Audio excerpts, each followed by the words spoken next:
ന്യായാധിപന്മാർ അധ്യായം 8. എന്നാൽ എഫ്രൈമ്യർ, നീ മിദ്യാന്യരോട് യുദ്ധം ചെയ്യുവാൻ പോയപ്പോൾ ഞങ്ങളെ വിളിക്കാഞ്ഞതെന്ത്? ഇങ്ങനെ ഞങ്ങളോട് ചെയ്യുവാൻ എന്ത് സംഗതി എന്ന് പറഞ്ഞ് അവനോട് ഉഗ്രമായി വാദിച്ചു. അതിന് അവൻ, നിങ്ങളോട് ഒത്തുനോക്കിയാൽ ഞാൻ ഈ ചെയ്തത് എന്തുള്ളൂ? അബിയേസറിൻ്റെ മുന്തിരിയെടുപ്പിനേക്കാൾ എഫ്രൈമിൻ്റെ കാലാപുറുക്കല്ലയോ നല്ലത്? നിങ്ങളുടെ കയ്യിലല്ലോ ദൈവം മിദ്യാന്യ പ്രഭുക്കളായ ഓരേബിനെയും സേബിനെയും ഏൽപ്പിച്ചത്. നിങ്ങളോട് ഒത്തുനോക്കിയാൽ എന്നെക്കൊണ്ട് സാധിച്ചത് എന്തുള്ളൂ എന്ന് അവരോട് പറഞ്ഞു. ഇത് പറഞ്ഞപ്പോൾ അവർക്ക് അവനോടുള്ള കോപം ശമിച്ചു. അനന്തരം ഗിദെയോൻ യോർദാനിലെത്തി. അവനും കൂടെയുള്ള 300 പേരും ക്ഷീണിച്ചിരുന്നിട്ടും അവരെ പിന്തുടരുവാൻ അക്കരെ കടന്നു. അവൻ സുക്കോത്തിലെ നിവാസികളോട്, എൻ്റെ കൂടെയുള്ള പടജനത്തിന് അപ്പം കൊടുക്കണമേ, അവർ ക്ഷീണിച്ചിരിക്കുന്നു. ഞാൻ മിദ്യാന്യ രാജാക്കന്മാരായ സെബഹിനെയും സൽമുനെയും പിന്തുടരെയാകുന്നു എന്ന് പറഞ്ഞു. നിന്റെ സൈന്യത്തിന് ഞങ്ങൾ അപ്പം കൊടുക്കേണ്ടതിന് സെബഹിൻ്റെയും സൽമുനയുടെയും കൈകൾ നിന്റെ കക്ഷത്തിൽ ആകുന്നുവോ എന്ന് സുക്കോത്തിലെ പ്രഭുക്കന്മാർ ചോദിച്ചു. അതിന് ഗിദെയോൻ, ആകട്ടെ, യഹോവ സെബഹിനെയും സൽമുനെയും എൻ്റെ കയ്യിൽ ഏൽപ്പിച്ച ശേഷം ഞാൻ നിങ്ങളുടെ മാംസം കാട്ടിലെ മുള്ളുകൊണ്ടും പറക്കാരകൊണ്ടും തല്ലിക്കീറും എന്ന് പറഞ്ഞു. അവിടെ നിന്ന് അവൻ പെനുവേലിലേക്ക് ചെന്നു. അവരോടും അങ്ങനെ ചോദിച്ചു. സുക്കോത്ത് നിവാസികൾ ഉത്തരം പറഞ്ഞതുപോലെ തന്നെ പെനുവേൽ നിവാസികളും പറഞ്ഞു. അവൻ പെനുവേൽ നിവാസികളോട്, ഞാൻ സമാധാനത്തോടെ മടങ്ങി വരുമ്പോൾ ഈ ഗോപുരം ഇടിച്ചു കളയും എന്ന് പറഞ്ഞു. എന്നാൽ സെബഹും സൽമുനയും അവരോടുകൂടെ കിഴക്ക് ദേശക്കാരുടെ സൈന്യത്തിൽ ശേഷിച്ചിരുന്ന ഏകദേശം 15,000 പേരായ അവരുടെ സൈന്യവും കർക്കോരിൽ ആയിരുന്നു. വാൾ ഊരിപ്പിടിച്ചവരായ 120,000 പേർ വീണുപോയിരുന്നു. ഗിദെയോൻ നോബഹിനും യൊക്ബഹയ്ക്കും കിഴക്കുള്ള കൂടാരവാസികളുടെ വഴിയായി ചെന്ന് നിർഭയമായിരുന്ന ആ സൈന്യത്തെ തോൽപ്പിച്ചു. സെബഹും സൽമുന്നയും ഓടിപ്പോയി. അവൻ അവരെ പിന്തുടർന്നു. സെബഹ് സൽമുന്ന എന്ന 2 മിദ്യാന്യ രാജാക്കന്മാരെയും പിടിച്ചു. സൈന്യത്തെ ഒക്കെയും പേടിപ്പിച്ച് ചിതറിച്ചു കളഞ്ഞു. അനന്തരം യോവാശിൻ്റെ മകനായ ഗിദെയോൻ യുദ്ധം കഴിഞ്ഞിട്ട് ഹെരസ് കയറ്റത്തിൽ നിന്ന് മടങ്ങി വരുമ്പോൾ സുക്കോത്ത് നിവാസികളിൽ ഒരു ബാല്യക്കാരനെ പിടിച്ച് അവനോട് അന്വേഷിച്ചു.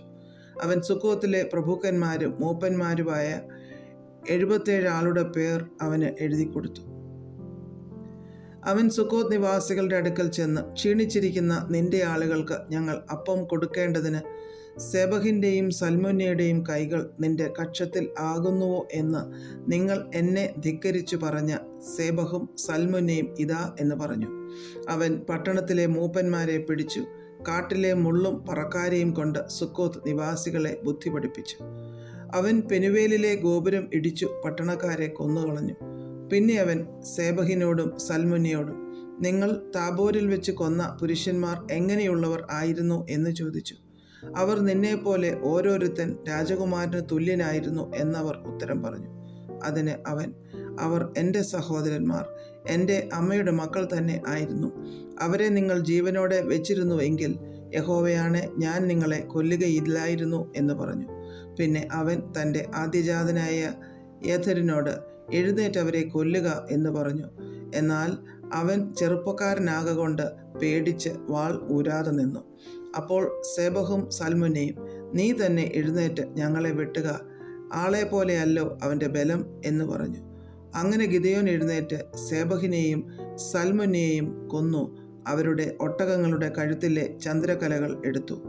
അനന്തരം ഇസ്രായേലിയർ ഗിദെയോനോട്, നീ ഞങ്ങളെ മിദ്യാൻ്റെ കയ്യിൽ നിന്ന് രക്ഷിച്ചിരിക്കൊണ്ട് ഞങ്ങൾക്ക് രാജാവായിരിക്കണം, അങ്ങനെ തന്നെ നിന്റെ മകനും മകൻ്റെ മകനും എന്ന് പറഞ്ഞു. ഗിദെയോൻ അവരോട്, ഞാൻ നിങ്ങൾക്ക് രാജാവാകയില്ല, എൻ്റെ മകനും ആകയില്ല, യഹോവയത്രേ നിങ്ങളുടെ രാജാവ് എന്ന് പറഞ്ഞു. പിന്നെ ഗിദെയോൻ അവരോട്, ഞാൻ നിങ്ങളോട് ഒന്നപേക്ഷിക്കുന്നു, നിങ്ങൾ ഓരോരുത്തൻ കൊള്ളയിൽ കിട്ടിയ കടുക്കൻ എനിക്ക് തരണം എന്ന് പറഞ്ഞു. അവർ ഇശ്മായേലിയർ ആയിരുന്നതുകൊണ്ട് അവർക്ക് പൊൻകടുക്കൻ ഉണ്ടായിരുന്നു. ഞങ്ങൾ സന്തോഷത്തോടെ തരാം എന്നവർ പറഞ്ഞു. ഒരു വസ്ത്രം വിരിച്ച് ഓരോരുത്തന് കൊള്ളയിൽ കിട്ടിയ കടുക്കൻ അതിലിട്ടു. അവൻ ചോദിച്ചു വാങ്ങിയ പൊൻകടുക്കൻ്റെ തൂക്കം 1700 ശേക്കലായിരുന്നു. ഇതല്ലാതെ ചന്ദ്രകലകളും കുണ്ടലങ്ങളും മിദ്യാന്യ രാജാക്കന്മാർ ധരിച്ചിരുന്ന രക്താംബരങ്ങളും അവരുടെ ഒട്ടകങ്ങളുടെ കഴുത്തിലെ മാലകളും ഉണ്ടായിരുന്നു. ഗിദെയോൻ അതുകൊണ്ട് ഒരു എഫോദ് ഉണ്ടാക്കി തൻ്റെ പട്ടണമായ ഒഫ്രയിൽ പ്രതിഷ്ഠിച്ചു. ഇസ്രായേലെല്ലാം അവിടേക്ക് പരസംഗമായി അതിൻ്റെ അടുക്കൽ ചെന്നു. അത് ഗിദെയോനും അവൻ്റെ കുടുംബത്തിനും ഒരു കണിയായി തീർന്നു. എന്നാൽ മിദ്യാൻ തലപൊക്കാതെ വണ്ണം ഇസ്രായേൽ മക്കൾക്ക് കീഴടങ്ങിപ്പോയി. ഗിദെയോൻ്റെ കാലത്ത് ദേശത്തിന് 40 സംവത്സരം സ്വസ്ഥതയുണ്ടായി. യോവാശിൻ്റെ മകനായ യെരുബാൽ തൻ്റെ വീട്ടിൽ ചെന്ന് സുഖമായി പാർത്തു. ഗിദെയോന് വളരെ ഭാര്യമാരുണ്ടായിരുന്നത് കൊണ്ട് സ്വന്തം മക്കളായിട്ട് തന്നെ 70 പുത്രന്മാർ ഉണ്ടായിരുന്നു.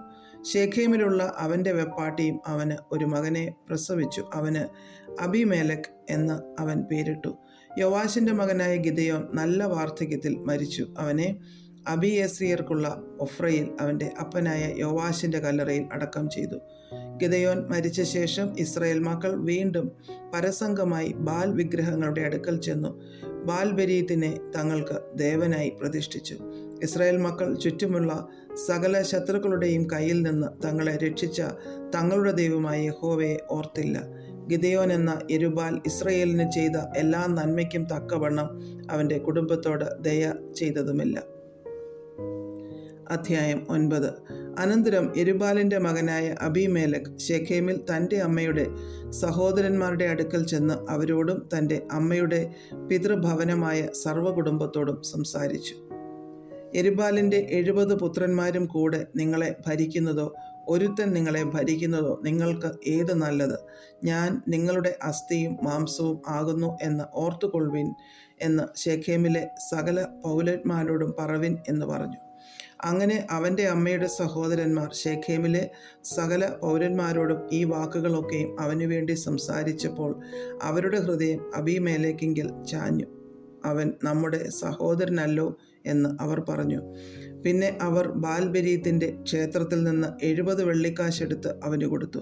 അതിനെക്കൊണ്ട് അബീമേലെക്ക് തുമ്പുകെട്ടവരും നിസ്സാരന്മാരുമായ ആളുകളെ കൂലിക്ക് വാങ്ങി അവർക്ക് നായകനായി തീർന്നു. അവൻ ഒഫ്രയിൽ തൻ്റെ അപ്പൻ്റെ വീട്ടിൽ ചെന്ന് യെരുബാലിൻ്റെ പുത്രന്മാരായി തൻ്റെ സഹോദരന്മാരായ 70 പേരെയും ഒരു കല്ലിന്മേൽ വെച്ച് കൊന്നു. എന്നാൽ യെരുബാലിൻ്റെ ഇളയ മകനായ യോഥാം ഒളിച്ചു കളഞ്ഞതുകൊണ്ട് ശേഷിച്ചു. അതിൻ്റെ ശേഷം ശെഖേമിലെ സകല പൗരന്മാരും മില്ലോ ഗ്രഹമൊക്കെയും ഒരുമിച്ച് കൂടി ചെന്ന് ശെഖേമിലെ ജ്ഞാപക സ്തംഭത്തിനരികെയുള്ള കരുവേലകത്തിങ്കൽ വെച്ച് അബീമേലെക്കിനെ രാജാവാക്കി.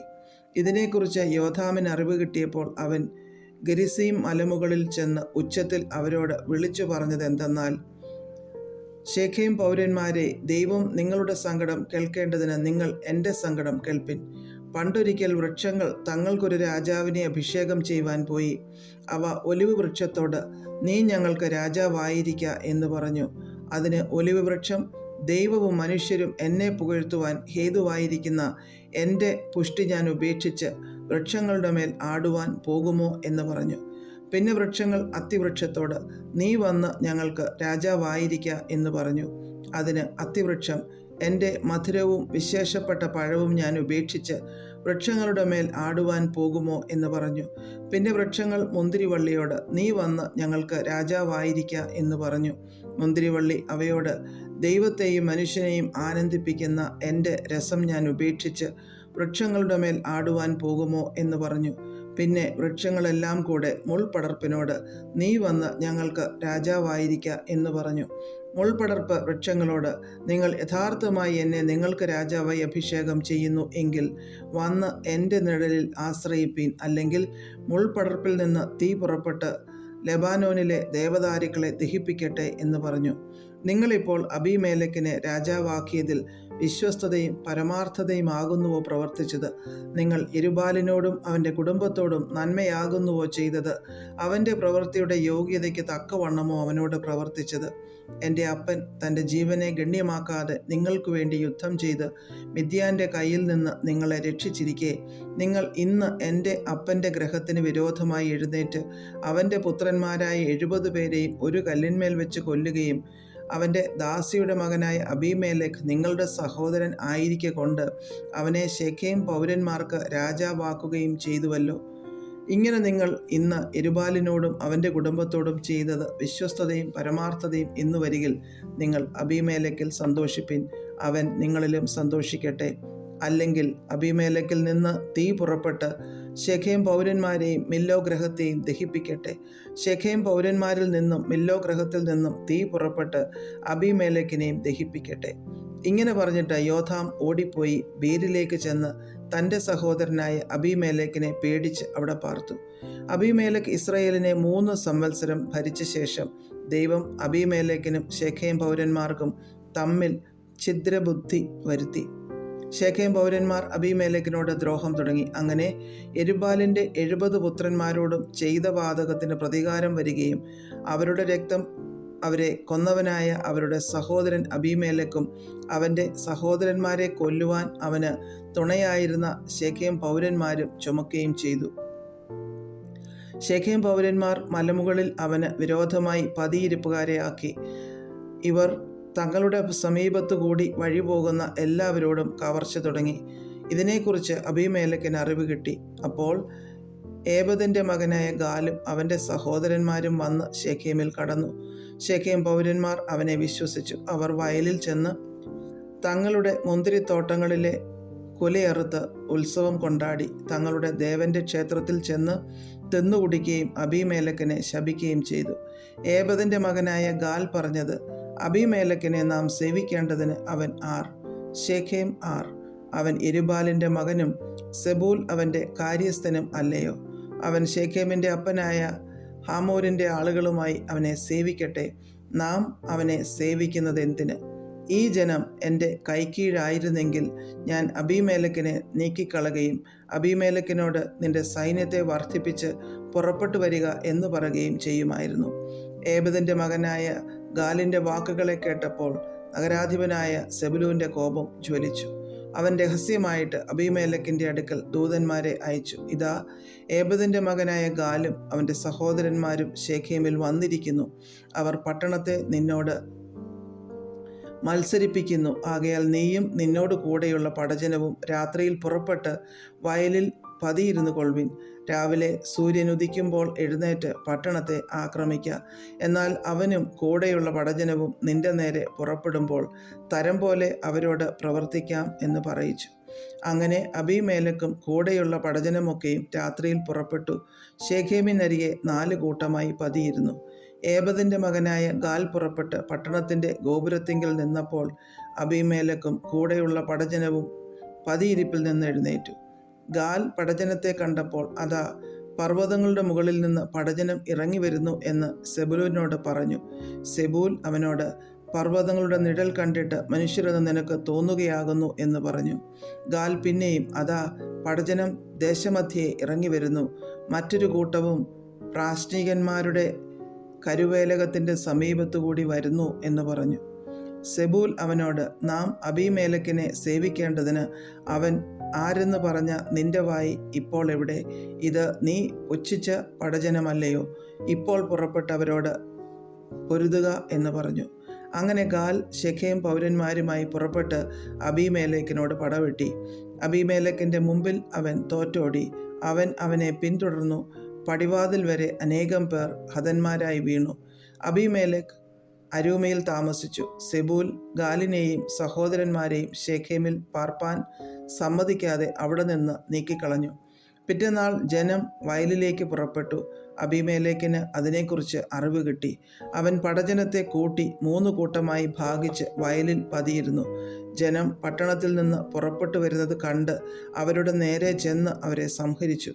പിന്നെ അബീമേലെക്കും കൂടെയുള്ള കൂട്ടവും പാഞ്ഞു ചെന്ന് പട്ടണത്തിൻ്റെ പടിവാതിൽക്കൽ നിന്നു. മറ്റേ കൂട്ടം 2 വയലിലുള്ള സകല ജനത്തിൻ്റെയും നേരെ പാഞ്ഞു ചെന്ന് അവരെ സംഹരിച്ചു. അബീമേലെക്ക് അന്ന് മുഴുവനും പട്ടണത്തോട് പൊരുത് പട്ടണം പിടിച്ചു. അതിലെ ജനത്തെ കൊന്നു. പട്ടണത്തെ ഇടിച്ചു കളഞ്ഞു. അതിൽ ഉപ്പ് വിതറി. ശെഖേം ഗോപുരനിവാസികളെല്ലാവരും ഇത് കേട്ടപ്പോൾ ഏൽബരീത്തിൻ്റെ ക്ഷേത്രമണ്ഡപത്തിൽ കടന്നു. ശെഖേം ഗോപുരവാസികളെല്ലാവരും ഒന്നിച്ചു കൂടിയിരിക്കുന്നു എന്ന് അബീമേലെക്കിന് അറിവ് കിട്ടി. അബീമേലെക്കും കൂടെയുള്ള പടജനമൊക്കെയും സൽമോൻ മലയിൽ കയറി. അബീമേലെക്ക് കോടാലിയെടുത്ത് ഒരു മരക്കൊമ്പ് വെട്ടി ചുമലിൽ വെച്ച് തൻ്റെ പടജനത്തോട്, ഞാൻ ചെയ്തത് നോക്കി നിങ്ങളും വേഗം അതുപോലെ ചെയ്യുവിൻ എന്ന് പറഞ്ഞു. പടജനമെല്ലാം അതുപോലെ ഓരോരുത്തൻ ഓരോ കമ്പ് വെട്ടി അബീമേലെക്കിൻ്റെ പിന്നാലെ ചെന്ന് മണ്ഡപത്തിനരികെ ഇട്ടു. തീ കൊടുത്തു മണ്ഡപത്തോടു കൂടെ അവരെ ചുട്ടുകളഞ്ഞു. അങ്ങനെ ശെഖേം ഗോപുരവാസികളൊക്കെയും പുരുഷന്മാരും സ്ത്രീകളുമായി ഏകദേശം 1000 പേർ മരിച്ചുപോയി. അനന്തരം അബീമേലെക്ക് തേബസിലേക്ക് ചെന്ന് തേബസിന് വിരോധമായി പാളയമിറങ്ങി അതിനെ പിടിച്ചു. പട്ടണത്തിനകത്തുറപ്പുള്ള ഒരു ഗോപുരം ഉണ്ടായിരുന്നു. അവിടേക്ക് സകല പുരുഷന്മാരും സ്ത്രീകളും പട്ടണത്തിലുള്ളവരൊക്കെയും ഓടിക്കടന്നു, വാതിലടച്ചു, ഗോപുരത്തിൻ്റെ മുകളിൽ കയറി. അബീമേലെക്ക് ഗോപുരത്തിനരികെ എത്തി അതിനെ ആക്രമിച്ചു. അതിന് തീ കൊടുത്തു ചുട്ടുകളയേണ്ടതിന് ഗോപുരവാതിലിനടുത്ത് ചെന്നു. അപ്പോൾ ഒരു സ്ത്രീ തിരികല്ലിൻ്റെ പിള്ള അബീമേലെക്കിൻ്റെ തലയിലിട്ട് അവൻ്റെ തലയോട് തകർത്തു കളഞ്ഞു. ഉടനെ അവൻ തൻ്റെ ആയുധവാഹകനായ ബാല്യക്കാരനെ വിളിച്ചു. ഒരു സ്ത്രീ എന്നെ കൊന്നു എന്ന് പറയാതിരിക്കേണ്ടതിന് നിന്റെ വാൾ ഊരി എന്നെ കൊല്ലുക എന്നവനോട് പറഞ്ഞു. അവൻ്റെ ബാല്യക്കാരൻ അവനെ കുത്തി, അങ്ങനെ അവൻ മരിച്ചു. അബീമേലെക്ക് മരിച്ചുപോയി എന്ന് കണ്ടപ്പോൾ ഇസ്രയേലിയർ താന്താങ്ങളുടെ സ്ഥലത്തേക്ക് മടങ്ങിപ്പോയി. അബീമേലെക്ക് തൻ്റെ 70 സഹോദരന്മാരെ കൊന്നതിനാൽ തൻ്റെ അപ്പനോട് ചെയ്തിട്ടുള്ള പാതകത്തിന് ദൈവം ഇങ്ങനെ പകരം ചെയ്തു. ശെഖേം നിവാസികളുടെ സകല പാതകങ്ങളും ദൈവം അവരുടെ തലമേൽ വരുത്തി. അങ്ങനെ യെരുബ്ബാലിൻ്റെ മകനായ യോഥാമിൻ്റെ ശാപം അവരുടെ മേൽ വന്നു. അധ്യായം 10. അബീമേലെക്കിൻ്റെ ശേഷം ദോദാവിൻ്റെ മകനായ പൂവാവിൻ്റെ മകൻ തോല എന്ന ഇസാഖാർ ഗോത്രക്കാരൻ ഇസ്രയേലിനെ രക്ഷിപ്പാൻ എഴുന്നേറ്റു. എഫ്രയീം നാട്ടിലെ ശാമീരിൽ ആയിരുന്നു അവൻ പാർത്തത്. അവൻ ഇസ്രയേലിന് 23 സംവത്സരം ന്യായാധിപനായിരുന്ന ശേഷം മരിച്ചു. ശാമീരിൽ അവനെ അടക്കം ചെയ്തു. അതിൻ്റെ ശേഷം ഗിലെയാദ്യനായ യായീർ എഴുന്നേറ്റ് ഇസ്രയേലിന് 22 സംവത്സരം ന്യായാധിപനായിരുന്നു. അവന് 30 കഴുതപ്പുറത്ത് കയറി ഓടിക്കുന്ന 30 പുത്രന്മാർ ഉണ്ടായിരുന്നു. അവർക്ക് 30 ഊരുകളും ഉണ്ടായിരുന്നു. അവയ്ക്ക് ഇന്നുവരെയും ഹവോത്ത് യായീർ എന്ന പേർ പറയുന്നു. അവ ഗിലെയാദ് ദേശത്താകുന്നു. യായീർ മരിച്ചു. കാമോനിൽ അവനെ അടക്കം ചെയ്തു. ഇസ്രായേൽ മക്കൾ പിന്നെയും യഹോവയ്ക്ക് അനിഷ്ടമായുള്ളത് ചെയ്തു. ബാൽ വിഗ്രഹങ്ങളെയും അസ്തോരത്ത് പ്രതിഷ്ഠകളെയും അരാമ്യ ദേവന്മാരെയും സീദോന്യ ദേവന്മാരെയും മോവാബ്യ ദേവന്മാരെയും അമ്മോന്യ ദേവന്മാരെയും ഫെലിസ്ത്യ ദേവന്മാരെയും സേവിച്ചു. യഹോവയെ സേവിക്കാതെ അവനെ ഉപേക്ഷിച്ചു. അപ്പോൾ യഹോവയുടെ കോപം ഇസ്രയേലിൻ്റെ നേരെ ജ്വലിച്ചു. അവൻ അവരെ ഫെലിസ്ത്യരുടെ കയ്യിലും അമ്മോന്യരുടെ കയ്യിലും ഏൽപ്പിച്ചു. അവർ അന്നു മുതൽ 18 സംവത്സരത്തോളം ഇസ്രായേൽ മക്കളെ യോർദാനക്കരെ ഗിലെയാദ് എന്ന അമോര്യ ദേശത്തുള്ള എല്ലാ ഇസ്രായേൽ മക്കളെയും തന്നെ ഉപദ്രവിച്ച് ഞെരുക്കി. അമ്മോന്യർ യഹൂദയോടും ബെന്യാമീനോടും എഫ്രൈം ഗൃഹത്തോടും യുദ്ധം ചെയ്യുവാൻ യോർദാൻ കടന്നു. അതുകൊണ്ട് ഇസ്രായേൽ വളരെ കഷ്ടത്തിലായി. ഇസ്രായേൽ മക്കൾ യഹോവയോട് നിലവിളിച്ചു. ഞങ്ങൾ ഞങ്ങളുടെ ദൈവത്തെ ഉപേക്ഷിക്കുകയും ബാൽ വിഗ്രഹങ്ങളെ സേവിക്കുകയും ചെയ്തതുകൊണ്ട് നിന്നോട് പാപം ചെയ്തിരിക്കുന്നു എന്ന് പറഞ്ഞു. യഹോവ ഇസ്രായേൽ മക്കളോട് അരുളി ചെയ്തത്, മിസ്രൈമ്യർ, അമോര്യർ, അമ്മോന്യർ, ഫെലിസ്ത്യർ എന്നിവരുടെ കയ്യിൽ നിന്ന് ഞാൻ നിങ്ങളെ രക്ഷിച്ചിട്ടില്ലയോ? സീദോന്യരും അമാലേക്യരും മോവാബ്യരും നിങ്ങളെ ഞെരുക്കി. നിങ്ങൾ എന്നോട് നിലവിളിച്ചു. ഞാൻ നിങ്ങളെ അവരുടെ കയ്യിൽ നിന്നും രക്ഷിച്ചു. എങ്കിലും നിങ്ങൾ എന്നെ ഉപേക്ഷിച്ചു, അന്യദൈവങ്ങളെ സേവിച്ചു. അതുകൊണ്ട് ഇനി ഞാൻ നിങ്ങളെ രക്ഷിക്കുകയില്ല. നിങ്ങൾ തിരഞ്ഞെടുത്തിട്ടുള്ള ദേവന്മാരോട് നിലവിളിപ്പിൻ. അവർ നിങ്ങളുടെ കഷ്ടകാലത്ത് നിങ്ങളെ രക്ഷിക്കട്ടെ. ഇസ്രായേൽ മക്കളെ യഹോവയോട്, ഞങ്ങൾ പാപം ചെയ്തിരിക്കുന്നു. നിന്റെ ഇഷ്ടം പോലെയൊക്കെയും ഞങ്ങളോട് ചെയ്തു കൊള്ളുക. ഇന്നു മാത്രം ഞങ്ങളെ വിടുവിക്കണമേ എന്ന് പറഞ്ഞു. അവർ തങ്ങളുടെ ഇടയിൽ നിന്ന് അന്യദൈവങ്ങളെ നീക്കിക്കളഞ്ഞു. യഹോവയെ സേവിച്ചു. ഇസ്രായേലിൻ്റെ അരിഷ്ടതയിൽ അവന് സഹതാപം തോന്നി. അന്നേരം അമ്മോന്യർ ഒന്നിച്ചുകൂടി ഗിലെയാദിൽ പാളയമിറങ്ങി. ഇസ്രായേൽ മക്കളും ഒരുമിച്ചുകൂടി മിസ്പയിൽ പാളയമിറങ്ങി. ഗിലെയാദിലെ പ്രഭുക്കന്മാരും ജനവും തമ്മിൽ അമ്മോന്യരോട് യുദ്ധം ആരംഭിക്കുന്നവൻ ആർ? അവൻ ഗിലെയാദിലെ സകല നിവാസികൾക്കും തലവനാകും എന്ന് പറഞ്ഞു. അധ്യായം 11. ഗിലെയാദ്യനായ യിഫ്താഹ് പരാക്രമശാലിയെങ്കിലും വേശ്യാപുത്രൻ ആയിരുന്നു. യിഫ്താഹിൻ്റെ ജനകനോ ഗിലെയാദായിരുന്നു. ഗിലെയാദിൻ്റെ ഭാര്യയും അവന് പുത്രന്മാരെ പ്രസവിച്ചു. അവൻ്റെ ഭാര്യയുടെ പുത്രന്മാർ വളർന്ന ശേഷം അവർ യിഫ്താഹിനോട്, നീ ഞങ്ങളുടെ പിതൃഭവനത്തിൽ അവകാശം പ്രാപിക്കുകയില്ല, നീ പരസ്ത്രീയുടെ മകനല്ലോ എന്ന് പറഞ്ഞ് അവനെ നീക്കിക്കളഞ്ഞു. അങ്ങനെ യിഫ്താഹ് തൻ്റെ സഹോദരന്മാരെ വിട്ട് തോബ് ദേശത്ത് ചെന്നു പാർത്തു. നിസ്സാരന്മാരായ ചിലർ യിഫ്താഹിനോട് ചേർന്ന് അവനുമായി സഞ്ചരിച്ചു. കുറേ കാലം കഴിഞ്ഞിട്ട് അമ്മോന്യർ ഇസ്രയേലിനോട് യുദ്ധം ചെയ്തു. അമ്മോന്യർ ഇസ്രയേലിനോട് യുദ്ധം തുടങ്ങിയപ്പോൾ ഗിലെയാദിലെ മൂപ്പന്മാർ യിഫ്താഹിനെ തോബ് ദേശത്ത് നിന്ന് കൊണ്ടുവരുവാൻ ചെന്നു. അവർ യിഫ്താഹിനോട്, അമ്മോന്യരോട് യുദ്ധം ചെയ്യേണ്ടതിന് നീ വന്ന് ഞങ്ങളുടെ സേനാപതിയായിരിക്ക എന്ന് പറഞ്ഞു. ഇഫ്താഹ് ഗിലെയാദ്യരോട്, നിങ്ങൾ എന്നെ പകച്ച് പിതൃഭവനത്തിൽ നിന്ന് നീക്കിക്കളഞ്ഞില്ലയോ? ഇപ്പോൾ നിങ്ങൾ കഷ്ടത്തിലായ സമയം എൻ്റെ അടുക്കൽ എന്തിനു വരുന്നു എന്ന് പറഞ്ഞു. ഗിലെയാദിലെ മൂപ്പന്മാർ ഇഫ്താഹിനോട്, നീ ഞങ്ങളോടുകൂടെ വന്ന് അമ്മോന്യരോട് യുദ്ധം ചെയ്യുകയും ഗിലെയാദിലെ സകല നിവാസികൾക്കും തലവനായിരിക്കുകയും ചെയ്യേണ്ടതിന് ഞങ്ങൾ ഇപ്പോൾ നിന്റെ അടുക്കൽ ഇങ്ങോട്ട് വന്നിരിക്കുന്നു എന്ന് പറഞ്ഞു. ഇഫ്താഹ് ഗിലെയാദിലെ മൂപ്പന്മാരോട്, അമ്മോന്യരോട് യുദ്ധം ചെയ്യുവാൻ നിങ്ങൾ എന്നെ കൊണ്ടുപോയിട്ട് യഹോവ അവരെ എൻ്റെ കയ്യിൽ ഏൽപ്പിച്ചാൽ നിങ്ങൾ എന്നെ തലവനാക്കുമോ എന്ന് ചോദിച്ചു. ഗിലെയാദിലെ മൂപ്പന്മാർ ഇഫ്താഹിനോട്, യഹോവ നമ്മുടെ മധ്യേ സാക്ഷി, നീ പറഞ്ഞതുപോലെ ഞങ്ങൾ ചെയ്യും എന്ന് പറഞ്ഞു. അങ്ങനെ ഇഫ്താഹ് ഗിലെയാദിലെ മൂപ്പന്മാരോട് കൂടെ പോയി. ജനം അവനെ തലവനും സേനാപതിയുമാക്കി. ഇഫ്താഹ് മിസ്പയിൽ വെച്ച് യഹോവയുടെ സന്നിധിയിൽ തൻ്റെ കാര്യമെല്ലാം പ്രസ്താവിച്ചു. അനന്തരം ഇഫ്താഹ് അമ്മോന്യരുടെ രാജാവിൻ്റെ അടുക്കൽ ദൂതന്മാരെ അയച്ചു. നീ എന്നോട് യുദ്ധം ചെയ്യുവാൻ എൻ്റെ ദേശത്ത് വരേണ്ടതിന് എന്നോട് നിനക്ക് എന്ത് കാര്യം എന്ന് പറയിച്ചു. അമ്മോന്യരുടെ രാജാവ് ഇഫ്താഹിൻ്റെ ദൂതന്മാരോട്, ഇസ്രായേൽ മിസ്രയീമിൽ നിന്ന് പുറപ്പെട്ടു വന്നപ്പോൾ അവർ അർണോൻ മുതൽ യാബോക്ക് വരെയും യോർദാൻ വരെയുമുള്ള എൻ്റെ ദേശം അടക്കിയത് കൊണ്ട് തന്നെ ഇപ്പോൾ ആ ദേശങ്ങളെ സമാധാനത്തോടെ മടക്കിത്തരിക എന്ന് പറഞ്ഞു. ഇഫ്താഹ് പിന്നെയും അമ്മോന്യരുടെ രാജാവിൻ്റെ അടുക്കൽ ദൂതന്മാരെ അയച്ചു. അവനോട് പറയിച്ചതെന്തെന്നാൽ, ഇഫ്താഹ് ഇപ്രകാരം പറയുന്നു, ഇസ്രായേൽ മോവാബ് ദേശമോ അമ്മോന്യരുടെ ദേശമോ അടക്കിയിട്ടില്ല.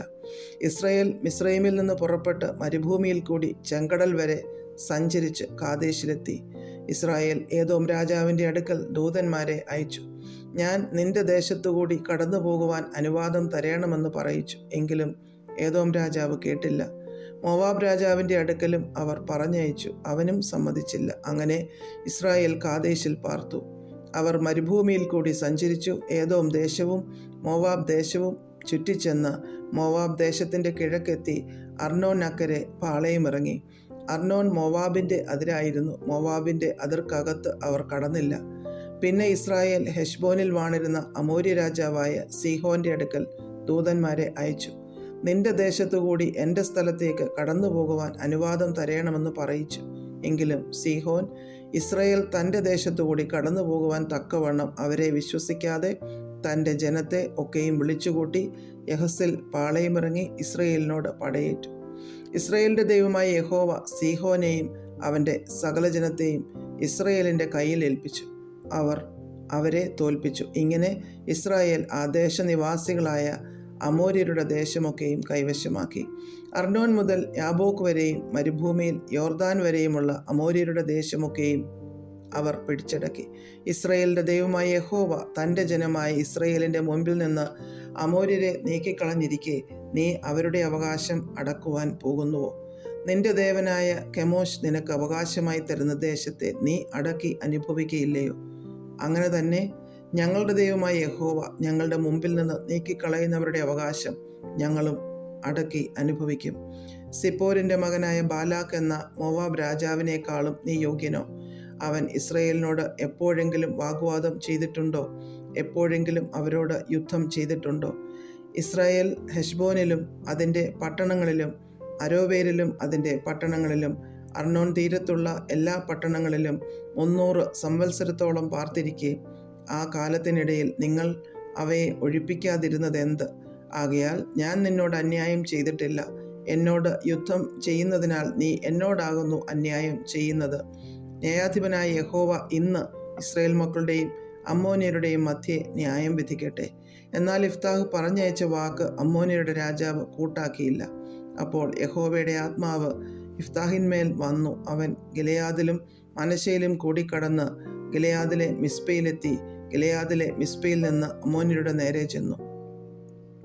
ഇഫ്താഹ് യഹോവയ്ക്കൊരു നേർച്ച നേർന്നു പറഞ്ഞത്, നീ അമ്മോന്യരെ എൻ്റെ കയ്യിൽ ഏൽപ്പിക്കുമെങ്കിൽ ഞാൻ അമ്മോന്യരെ ജയിച്ച് സമാധാനത്തോടെ മടങ്ങി വരുമ്പോൾ എൻ്റെ വീട്ടുവാതിൽക്കൽ നിന്ന് എന്നെ എതിരേറ്റ് വരുന്നത് യഹോവയ്ക്കുള്ളതാകും. അത് ഞാൻ ഹോമയാഗമായി അർപ്പിക്കും. ഇങ്ങനെ ഇഫ്താഹ് അമ്മോന്യരോട് യുദ്ധം ചെയ്യുവാൻ അവരുടെ നേരെ ചെന്നു. യഹോവ അവരെ അവൻ്റെ കയ്യിൽ ഏൽപ്പിച്ചു. അവൻ അവർക്ക് അരോവേർ മുതൽ മിന്നീത്ത് വരെയും ആബേൽ കരാമീം വരെയും ഒരു മഹാസംഹാരം വരുത്തി 20 പട്ടണം ജയിച്ചടക്കി. എന്നാൽ ഇഫ്താഹ് മിസ്പയിൽ തൻ്റെ വീട്ടിലേക്ക് ചെല്ലുമ്പോൾ ഇതാ അവൻ്റെ മകൾ തപ്പോടും നൃത്തത്തോടും കൂടെ അവനെ എതിരേറ്റു വരുന്നു. അവൾ അവന് ഏകപുത്രി ആയിരുന്നു. അവളല്ലാതെ അവന് മകനുമില്ല, മകളുമില്ല. അവളെ കണ്ടയുടനെ അവൻ തൻ്റെ വസ്ത്രം കീറി, അയ്യോ എൻ്റെ മകളെ, നീ എൻ്റെ തല കുനിയിച്ചു, നീ എന്നെ വ്യസനിപ്പിക്കുന്നവരുടെ കൂട്ടത്തിലാക്കിയല്ലോ. യഹോവയോട് ഞാൻ പറഞ്ഞുപോയി, എനിക്ക് പിന്മാറിക്കൂടാ എന്ന് പറഞ്ഞു. അവൾ അവനോട്, അപ്പാ, നീ യഹോവയോട് പറഞ്ഞു പോയിട്ടുണ്ടെങ്കിൽ യഹോവ നിനക്ക് വേണ്ടി നിന്റെ ശത്രുക്കളായ അമ്മോന്യരോട് പ്രതികാരം നടത്തിയിരിക്കിയാൽ നിന്റെ വായിൽ നിന്ന് പുറപ്പെട്ടതുപോലെ എന്നോട് ചെയ്യുക എന്ന് പറഞ്ഞു. എന്നാൽ ഒരു കാര്യം എനിക്ക് വേണ്ടിയിരുന്നു. ഞാൻ പർവ്വതങ്ങളിൽ ചെന്ന് എൻ്റെ സഖിമാരുമായി എൻ്റെ കന്യാത്വത്തെക്കുറിച്ച് വിലാപം കഴിക്കേണ്ടതിന് എനിക്ക് 2 മാസത്തെ അവധി തരയണം എന്ന് അവൾ തൻ്റെ അപ്പനോട് പറഞ്ഞു. അതിന് അവൻ പോക എന്ന് പറഞ്ഞു അവളെ 2 മാസത്തേക്ക് അയച്ചു. അവൾ തൻ്റെ സഖിമാരുമായി ചെന്ന് തൻ്റെ കന്യാത്വത്തെക്കുറിച്ച് പർവ്വതങ്ങളിൽ വിലാപം കഴിച്ചു. 2 മാസം കഴിഞ്ഞിട്ട് അവൾ തൻ്റെ അപ്പൻ്റെ അടുക്കിലേക്ക് മടങ്ങി വന്നു. അവൻ നേർന്നിരുന്ന നേർച്ച പോലെ അവളോട് ചെയ്തു. അവൾ ഒരു പുരുഷനെ അറിഞ്ഞിരുന്നതുമില്ല. പിന്നെ ആണ്ടുതോറും ഇസ്രയേലിലെ കന്യകമാർ 4 ദിവസം ഗിലെയാദ്യനായ ഇഫ്താഹിൻ്റെ മകളെ കീർത്തിപ്പാൻ പോകുന്നത് ഇസ്രയേലിൽ ഒരു ആചാരമായി തീർന്നു. അധ്യായം 12. അനന്തരം എഫ്രൈമ്യർ ഒന്നിച്ചുകൂടി വടക്കോട്ട് ചെന്ന് ഇഫ്താഹിനോട്, നീ അമ്മോന്യരോട് യുദ്ധം ചെയ്യുവാൻ പോയപ്പോൾ കൂടെ പോരേണ്ടതിന് ഞങ്ങളെ വിളിക്കാഞ്ഞതെന്ത്? ഞങ്ങൾ നിന്നെ അകത്തിട്ട് വീട്ടിന് തീ വെച്ച് ചുട്ടുകളയും എന്ന് പറഞ്ഞു. ഇഫ്താഹ് അവരോട്, എനിക്കും എൻ്റെ ജനത്തിനും അമ്മോന്യരോട് വലിയ കലഹമുണ്ടായി. ഞാൻ നിങ്ങളെ വിളിച്ചപ്പോൾ നിങ്ങൾ അവരുടെ കയ്യിൽ നിന്ന് എന്നെ രക്ഷിച്ചില്ല. നിങ്ങൾ എന്നെ രക്ഷിക്കയില്ലെന്ന് കണ്ടപ്പോൾ ഞാൻ എൻ്റെ ജീവനെ ഉപേക്ഷിച്ചും കൊണ്ട് അമ്മോന്യരുടെ നേരെ ചെന്നു. യഹോവ അവരെ എൻ്റെ കയ്യിൽ ഏൽപ്പിച്ചു. ഇങ്ങനെയിരിക്കെ നിങ്ങൾ എന്നോട് യുദ്ധം ചെയ്യുവാൻ ഇന്ന് എൻ്റെ നേരെ വരുന്നത് എന്ത് എന്ന് പറഞ്ഞു. അനന്തരം ഇഫ്താഹ് ഗിലെയാദ്യരെയൊക്കെയും വിളിച്ചുകൂട്ടി എഫ്രൈമ്യരോട് യുദ്ധം ചെയ്ത് അവരെ തോൽപ്പിച്ചു. ഗിലെയാദ്യരായ നിങ്ങൾ എഫ്രൈമിൻ്റെയും മനശ്ശെയുടെയും മധ്യേ എഫ്രൈമ്യ പലായുധന്മാർ ആകുന്നു എന്ന് എഫ്രൈമ്യർ പറകൊണ്ട് ഗിലെയാദ്യർ അവരെ സംഹരിച്ചു കളഞ്ഞു. ഗിലെയാദ്യർ എഫ്രൈം ഭാഗത്തുള്ള യോർദാൻ്റെ കടവുകൾ പിടിച്ചു. എഫ്രൈമ്യ പലായുധന്മാരിൽ ഒരുത്തൻ, ഞാൻ അക്കരയ്ക്ക് കടക്കട്ടെ എന്ന് പറയുമ്പോൾ ഗിലെയാദ്യർ അവനോട്, നീ എഫ്രൈമ്യനോ എന്ന് ചോദിക്കും. അല്ല എന്ന് അവൻ പറഞ്ഞാൽ അവർ അവനോട് ശിബോലത്ത് എന്ന് പറക എന്ന് പറയും. അതവന് ശരിയായി ഉച്ചരിപ്പാൻ കഴിയായിക കൊണ്ട് അവൻ സിബോലത്ത് എന്ന് പറയും. അപ്പോൾ അവർ അവനെ പിടിച്ച് യോർദാൻ്റെ കടവുകളിൽ വെച്ച് കൊല്ലും. അങ്ങനെ ആ കാലത്ത് എഫ്രൈമ്യരിൽ 40,000 പേർ വീണു.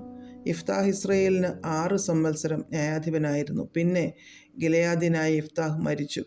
ഗിലെയാദ്യ പട്ടണങ്ങളിൽ ഒന്നിൽ അവനെ അടക്കം ചെയ്തു. അതിൻ്റെ ശേഷം ബേത്ലഹേമ്യനായ ഇബ്സാൻ ഇസ്രയേലിന് ന്യായാധിപനായിരുന്നു. അവന് 30 പുത്രന്മാർ ഉണ്ടായിരുന്നു. അവൻ 30 പുത്രിമാരെയും കെട്ടിച്ചയക്കുകയും തൻ്റെ പുത്രന്മാർക്ക് 30 കന്യകമാരെ കൊണ്ടുവരികയും ചെയ്തു. അവൻ ഇസ്രയേലിന് 7 സംവത്സരം ന്യായാധിപനായിരുന്നു. പിന്നെ ഇബ്സാൻ മരിച്ചു. ബേത്ലഹേമിൽ അവനെ അടക്കം ചെയ്തു. അവൻ്റെ ശേഷം സെബുലൂന്യനായ ഏലോൻ ഇസ്രയേലിന് ന്യായാധിപനായി 10 സംവത്സരം ഇസ്രയേലിൽ ന്യായപാലനം ചെയ്തു. പിന്നെ സെബുലൂന്യനായ ഏലോൻ മരിച്ചു. അവനെ സെബുലൂൻ നാട്ടിൽ അയ്യാലോനിൽ അടക്കം ചെയ്തു. അവൻ്റെ ശേഷം ഹില്ലേലിൻ്റെ മകനായ അബ്ദോൻ എന്നൊരു പിരാഥോന്യൻ ഇസ്രയേലിന് ന്യായാധിപനായിരുന്നു. 70 കഴുതപ്പുറത്ത് കയറിയോടിക്കുന്ന 40 പുത്രന്മാരും 30 പൗത്രന്മാരും അവനുണ്ടായിരുന്നു. അവൻ ഇസ്രയേലിന് 8 സംവത്സരം ന്യായാധിപനായിരുന്നു. പിന്നെ ഹില്ലേലിൻ്റെ മകനായ അബ്ദോൻ എന്ന പിരാഥോന്യൻ മരിച്ചു. അവനെ എഫ്രൈം ദേശത്ത് അമാലേക്യരുടെ മലനാട്ടിലെ പിരാഥോനിൽ അടക്കം ചെയ്തു. അധ്യായം 13. ഇസ്രായേൽ മക്കൾ പിന്നെയും യഹോവയ്ക്ക് അനിഷ്ടമായുള്ളത് ചെയ്തു. യഹോവ അവരെ 40 സംവത്സരത്തോളം ഫെലിസ്ത്യരുടെ കയ്യിൽ ഏൽപ്പിച്ചു. എന്നാൽ ദാൻ ഗോത്രത്തിലുള്ളവനായി സോരാധ്യനായ ഒരു പുരുഷൻ ഉണ്ടായിരുന്നു. അവന് മനോഹ എന്ന പേർ. അവൻ്റെ ഭാര്യ മച്ചിയായിരിക്കെ കൊണ്ട് പ്രസവിച്ചിരുന്നില്ല. ആ സ്ത്രീക്ക് യഹോവയുടെ ദൂതൻ പ്രത്യക്ഷനായി അവളോട് പറഞ്ഞത്, നീ മച്ചിയല്ലോ, പ്രസവിച്ചിട്ടുമില്ല. എങ്കിലും നീ ഗർഭം ധരിച്ചൊരു മകനെ പ്രസവിക്കും. ആകയാൽ നീ സൂക്ഷിച്ചു കൊള്ളുക. വീഞ്ഞും മദ്യവും കുടിക്കരുത്, അശുദ്ധമായതൊന്നും തിന്നുകയും അരുത്. നീ ഗർഭം ധരിച്ചൊരു മകനെ പ്രസവിക്കും. അവൻ്റെ തലയിൽ ക്ഷൗരക്കത്തി തൊടുവയ്ക്കരുത്. ബാലൻ ഗർഭം മുതൽ ദൈവത്തിന് നാസീറായിരിക്കും. അവൻ ഇസ്രയേലിനെ ഫിലിസ്ത്യരുടെ കയ്യിൽ നിന്ന് രക്ഷിപ്പാൻ തുടങ്ങും. സ്ത്രീ ചെന്ന് ഭർത്താവിനോട് പറഞ്ഞത്, ഒരു ദൈവപുരുഷൻ എൻ്റെ അടുക്കൽ വന്നു. അവൻ്റെ ആകൃതി ഒരു ദൈവദൂതൻ്റെ ആകൃതി പോലെ അതിഭയങ്കരം ആയിരുന്നു. അവൻ എവിടെ നിന്നെന്ന് ഞാൻ അവനോട് ചോദിച്ചില്ല. തൻ്റെ പേർ അവൻ എന്നോട് പറഞ്ഞതും ഇല്ല. അവൻ എന്നോട്, നീ ഗർഭം ധരിച്ചൊരു മകനെ പ്രസവിക്കും. ആകയാൽ നീ വീഞ്ഞും മദ്യവും കുടിക്കരുത്, അശുദ്ധമായതൊന്നും തിന്നുകയും അരുത്. ബാലൻ ഗർഭം മുതൽ ജീവപര്യന്തം ദൈവത്തിന് നാസീറായിരിക്കും എന്ന് പറഞ്ഞു. മനോഹ യഹോവയോട് പ്രാർത്ഥിച്ചു, കർത്താവേ, നീ അയച്ച ദൈവപുരുഷൻ വീണ്ടും ഞങ്ങളുടെ അടുക്കൽ വന്ന് ജനിപ്പാനിരിക്കുന്ന ബാലൻ്റെ കാര്യത്തിൽ ഞങ്ങൾക്ക് ഉപദേശിച്ചു തരുമാറാകട്ടെ എന്ന് പറഞ്ഞു. ദൈവം മനോഹയുടെ പ്രാർത്ഥന കേട്ടു.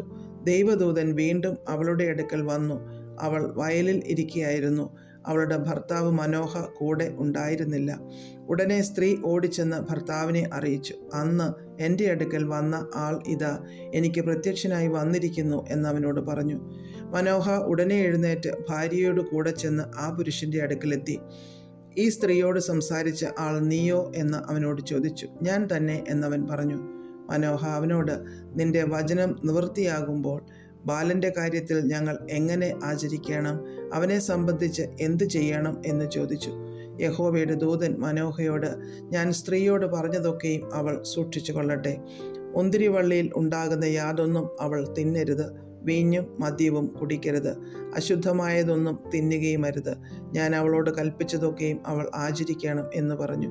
മനോഹ യഹോവയുടെ ദൂതനോട്, ഞങ്ങൾ ഒരു കോലാട്ടിൻകുട്ടിയെ നിനക്കായി പാകം ചെയ്യും വരെ നീ താമസിക്കണമെന്ന് പറഞ്ഞു.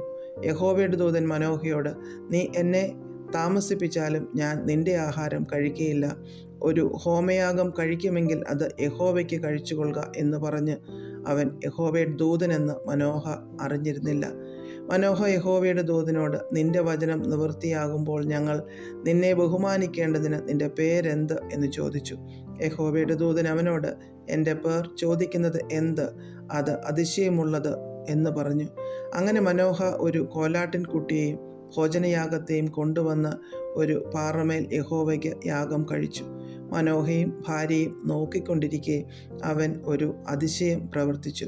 അഗ്നിജ്വാല യാഗപീഠത്തിന്മേൽ നിന്ന് ആകാശത്തിലേക്ക് പൊങ്ങിയപ്പോൾ യഹോവയുടെ ദൂതൻ യാഗപീഠത്തിൻ്റെ ജ്വാലയോട് കൂടെ കയറിപ്പോയി. മനോഹയും ഭാര്യയും കണ്ട് സാഷ്ടാംഗം വീണു. യഹോവയുടെ ദൂതൻ മനോഹയ്ക്കും ഭാര്യയ്ക്കും പിന്നെ പ്രത്യക്ഷനായില്ല. അങ്ങനെ അത് യഹോവയുടെ ദൂതൻ എന്ന് മനോഹ അറിഞ്ഞു. ദൈവത്തെ കണ്ടതുകൊണ്ട് നാം മരിച്ചു പോകും എന്ന് മനോഹ ഭാര്യയോട് പറഞ്ഞു. ഭാര്യ അവനോട്, നമ്മെ കൊല്ലുവാൻ യഹോവയ്ക്ക് ഇഷ്ടമായിരുന്നു എങ്കിൽ അവൻ നമ്മുടെ കയ്യിൽ നിന്ന് ഹോമയാഗവും ഭോജനയാഗവും കൈക്കൊള്ളുകയോ ഇവയൊക്കെയും നമുക്ക് കാണിച്ചു തരികയോ ഈ സമയത്ത് ഇതുപോലെയുള്ള കാര്യം നമ്മെ അറിയിക്കുകയോ ചെയ്യുകയില്ലായിരുന്നു എന്ന് പറഞ്ഞു. അനന്തരം സ്ത്രീ ഒരു മകനെ പ്രസവിച്ചു. അവന് ശിംശോൻ എന്ന് പേരിട്ടു. ബാലൻ വളർന്നു. യഹോവ അവനെ അനുഗ്രഹിച്ചു. സോരയ്ക്കും എസ്തായോലിനും മധ്യേയുള്ള മഹനേദാനിൽ വെച്ച് യഹോവയുടെ ആത്മാവ് അവനെ ഉദ്യമിപ്പിച്ചു തുടങ്ങി. അധ്യായം 14. അനന്തരം ശിംശോൻ തിമ്നയിലേക്ക് ചെന്നു. തിമ്നയിൽ ഒരു ഫെലിസ്ത്യ കന്യകയെ കണ്ടു. അവൻ വന്ന് തൻ്റെ അപ്പനെയും അമ്മയെയും അറിയിച്ചു, ഞാൻ തിമ്നയിൽ ഒരു ഫെലിസ്ത്യ കന്യകയെ കണ്ടിരിക്കുന്നു, അവളെ എനിക്ക് ഭാര്യയായിട്ട് എടുക്കണം എന്ന് പറഞ്ഞു. അവൻ്റെ അപ്പനും അമ്മയും അവനോട്, അഗ്രചർമ്മികളായ ഫെലിസ്ത്യരിൽ നിന്ന് നീ ഒരു ഭാര്യയെ എടുപ്പാൻ പോകേണ്ടതിന് നിന്റെ സഹോദരന്മാരുടെ കന്യകമാരിലും നമ്മുടെ സകല ജനത്തിലും യാതൊരുത്തിയും ഇല്ലയോ എന്ന് ചോദിച്ചതിന് ശിംശോൻ തൻ്റെ അപ്പനോട്, അവളെ എനിക്ക് എടുക്കണം, അവളെ എനിക്ക് ബോധിച്ചിരിക്കുന്നു എന്ന് പറഞ്ഞു. ഇത് യഹോവയാൽ ഉണ്ടായതെന്ന് അവൻ്റെ അപ്പനും അമ്മയും അറിഞ്ഞില്ല. അവൻ ഫെലിസ്ത്യരുടെ നേരെ അവസരം അന്വേഷിക്കുകയായിരുന്നു. ആ കാലത്ത് ഫെലിസ്ത്യരായിരുന്നു ഇസ്രയേലിനെ വാണിരുന്നത്.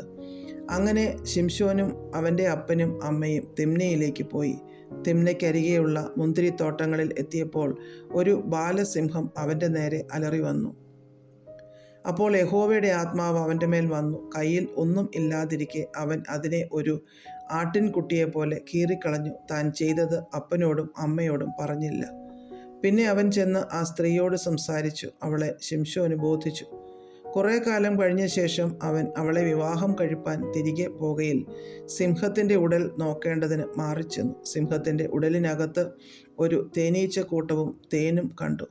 അതവൻ കയ്യിൽ എടുത്ത് തിന്നും കൊണ്ട് നടന്നു. അപ്പൻ്റെയും അമ്മയുടെയും അടുക്കൽ ചെന്നു അവർക്കും കൊടുത്തു. അവരും തിന്നു. എന്നാൽ തേൻ ഒരു സിംഹത്തിൻ്റെ ഉടലിൽ നിന്ന് എടുത്തു എന്ന് അവൻ അവരോട് പറഞ്ഞില്ല. അങ്ങനെ അവൻ്റെ അപ്പൻ ആ സ്ത്രീയുടെ വീട്ടിൽ ചെന്നു. ശിംശോൻ അവിടെ ഒരു വിരുന്ന് കഴിച്ചു. യൗവനക്കാർ അങ്ങനെ ചെയ്യുക പതിവായിരുന്നു.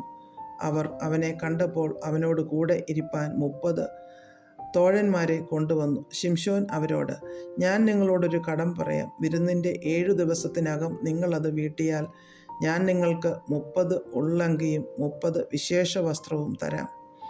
വീട്ടുവാൻ നിങ്ങൾക്ക് കഴിഞ്ഞില്ലെങ്കിലോ നിങ്ങൾ എനിക്ക് 30 ഉള്ളങ്കിയും 30 വിശേഷ വസ്ത്രവും തരേണം എന്ന് പറഞ്ഞു. അവർ അവനോട്, നിന്റെ കടം പറക, ഞങ്ങൾ കേൾക്കട്ടെ എന്ന് പറഞ്ഞു. അവൻ അവരോട്, ഭോക്താവിൽ നിന്ന് ഭോജനവും മലരിൽ നിന്ന് മധുരവും പുറപ്പെട്ടു എന്ന് പറഞ്ഞു. എന്നാൽ കടം വീട്ടുവാൻ 3 ദിവസത്തോളം അവർക്ക് കഴിഞ്ഞില്ല. 7-ാം ദിവസത്തിലോ അവർ ശിംശോൻ്റെ ഭാര്യയോട്, ഞങ്ങൾക്ക് പറഞ്ഞു തരുവാൻ തക്കവണ്ണം നിന്റെ ഭർത്താവിനെ വശീകരിക്കുക, അല്ലെങ്കിൽ ഞങ്ങൾ നിന്നെയും നിന്റെ പിതൃഭവനത്തെയും തീ വെച്ച് ചുട്ടുകളയും. ഞങ്ങളുടെ വസ്തു കരസ്ഥമാക്കേണ്ടതിനോ നിങ്ങൾ ഞങ്ങളെ വിളിച്ചത് എന്ന് പറഞ്ഞു. ശിംശോൻ്റെ ഭാര്യ അവൻ്റെ മുമ്പിൽ കരഞ്ഞു, നീ എന്നെ സ്നേഹിക്കുന്നില്ല, എന്നെ ദ്വേഷിക്കുന്നു. എൻ്റെ അസ്മാദികളോട് ഒരു കടം പറഞ്ഞിട്ട് എനിക്കത് പറഞ്ഞു തന്നില്ലല്ലോ എന്ന് പറഞ്ഞു. അവൻ അവളോട്, എൻ്റെ അപ്പനും അമ്മയ്ക്കും ഞാനത് പറഞ്ഞു കൊടുത്തിട്ടില്ല, പിന്നെ നിനക്ക് പറഞ്ഞു തരുമോ എന്ന് പറഞ്ഞു. വിരുന്നിൻ്റെ 7 ദിവസവും അവൾ അവൻ്റെ മുമ്പിൽ കരഞ്ഞുകൊണ്ടിരുന്നു. 7-ാം ദിവസം അവൾ അവനെ അസഹ്യപ്പെടുത്തുക കൊണ്ട് അവൻ പറഞ്ഞു കൊടുത്തു.